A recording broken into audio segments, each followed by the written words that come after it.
दोनों के बयान गुमराह करने वाले बयान हैं। नकली और फर्जी और घटिया गुणवत्ता वाली दवाइयां दिल्ली के अस्पतालों में वितरित कर रहे हैं। आम आदमी पार्टी की सरकार केवल एक बात में निपुण है, वो है भ्रष्टाचार, प्रसार और अपना एक प्रोपेगेंडा चलाने में। मैं कहूंगी कि आदरणीय मुख्यमंत्री मान साहब और आज आम आदमी पार्टी की प्रवक्ता माननीय प्रियंका कक्कड़ जी, दोनों के बयान गुमराह करने वाले बयान हैं। मैं पूछना चाहती हूं कि ये जो कह रहे हैं कि आम आदमी पार्टी का हेल्थ मॉडल और एजुकेशन मॉडल ये दिखाना चाहते हैं पूरे देश के समक्ष, तो ये दिखाना चाहते हैं कि इनके हेल्थ मॉडल में तो ये नकली और फर्जी और घटिया गुणवत्ता वाली दवाइयां दिल्ली के अस्पतालों में वितरित कर रहे हैं। विजिलेंस की रिपोर्ट में पता चला है कि 10% से ज्यादा दवाइयां जो जीवन देने वाली दवाइयां हैं, जैसे कि हार्ट की हो गई, मिर्गी के रोग को क्योर करने वाली हो गई, बीपी की दवाइयां, ये सब की सब या तो घटिया पाई गई या नकली पाई गई। तो मैं पूछना चाहती हूं, ये है इनका हेल्थ मॉडल। दूसरी तरफ इनके फॉर्मर जो हेल्थ के मिनिस्टर हैं वो जेल की हवा खा रहे हैं और इनके आदरणीय मुख्यमंत्री श्री अरविंद केजरीवाल इतने लापरवाह लीडर हैं कि इनको फर्क ही नहीं पड़ रहा कि इनकी साथी नेता जेल में हैं, वो तो जांच में भी नहीं जुड़ना चाहते।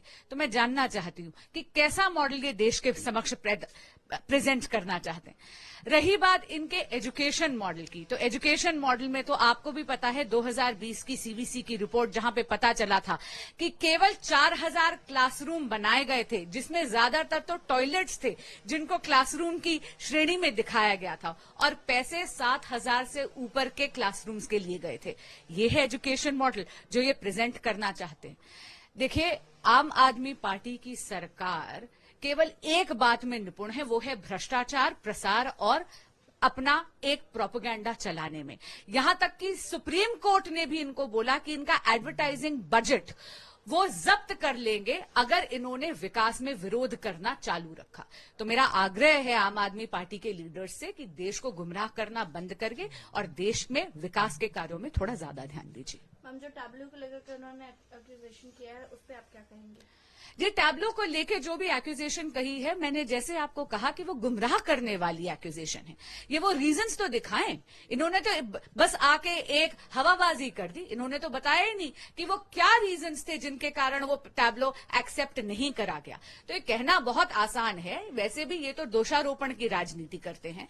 जैसे मैंने कहा कि क्या ये किस प्रकार की झांकी देश के समक्ष रखना चाहते, अपने भ्रष्ट सिस्टम की झांकी देश के समक्ष रखना चाहेंगे। एक हेल्थ मॉडल जहां पर ये फर्जी दवाइयां देते हैं दिल्ली के अस्पतालों में और मोहल्ला क्लिनिक्स में। एक एजुकेशन मॉडल जहां पर केवल 4000 क्लासरूम्स बनाते हैं लेकिन पैसा 7000 क्लासरूम्स का ले लेते हैं।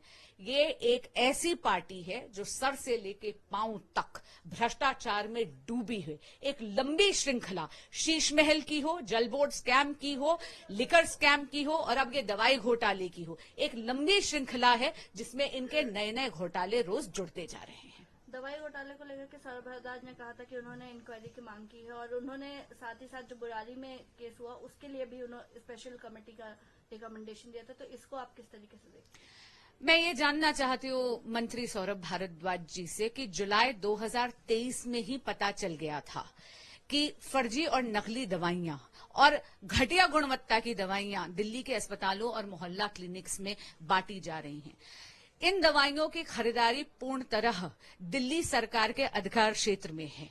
मैं पूछना चाहती हूँ कि तब इन्होंने कुछ क्यों नहीं करा। आज ये केवल दोषारोपण की राजनीति कर रहे हैं और ये तो पेंचांड बन गया है आम आदमी पार्टी सरकार का कि वो हमेशा सब कुछ पूरा का पूरा दोष केवल अधिकारियों के सर मढ़ देते हैं और अपना पल्ला झाड़ने का प्रयास करते हैं।